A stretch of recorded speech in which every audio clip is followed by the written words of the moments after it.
people say our name isn't very positive, so we should be Sisters for Peace. I don't know anybody who doesn't want peace. Do you? No.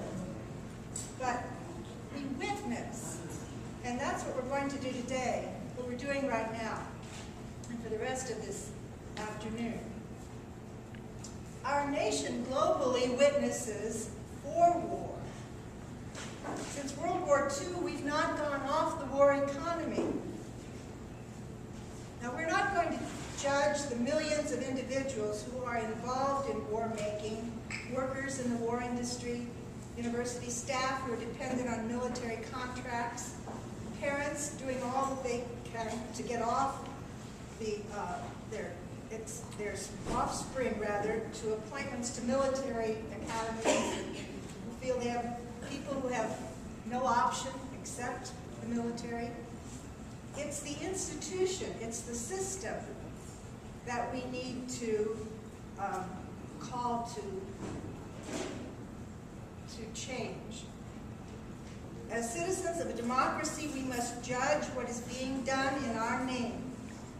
We cannot judge that institution of war, that business of war, without realizing it's immoral. It's futile, but it's also immoral. The gospel we cherish and the recent papal teachings are clear that Catholics should not be in the business of war making.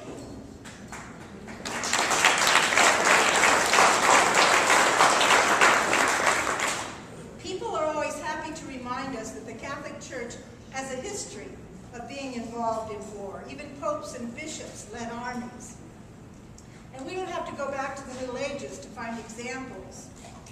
Some of us who've lived in Colorado Springs for a while may remember when Washington decided to create an Air Force, as different from the Army Air Force and the Navy Air Force. Do you remember those days?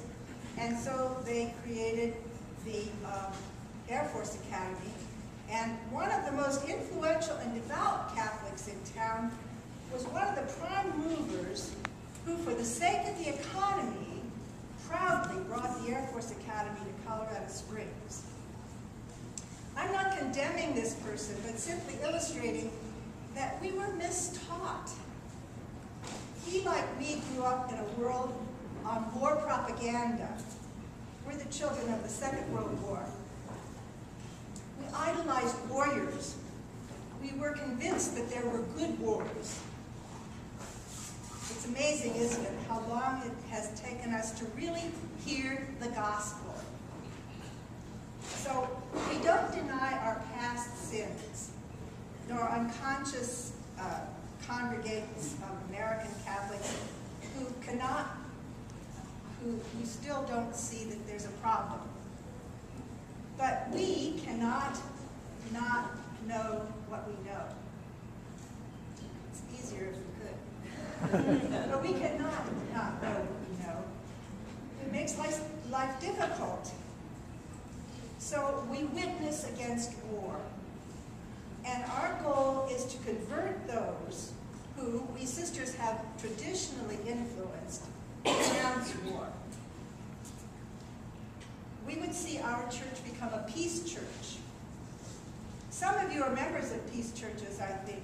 Are there any Quakers here? Great. Any Mennonites? Any people from First Congregational? Any other groups that are peace churches? Unitarian Universalists? Great. Thank you for your witness. Pray for us. Pray that we Catholics, that we can be witnesses, and witnesses with our presence, our conversation, our writings, our work, our bodies, our spirituality, our lives. We witness against war. We believe that war is not only futile, it is immoral, it is a sinful institution. And we hope that our witness might awaken our brothers and sisters. So that's what we're about today. Now, I don't mean to suggest that there are no Catholics who resist war. In fact, I'm talking to the choir. Will all the Catholic peaceniks stand up and raise your hand?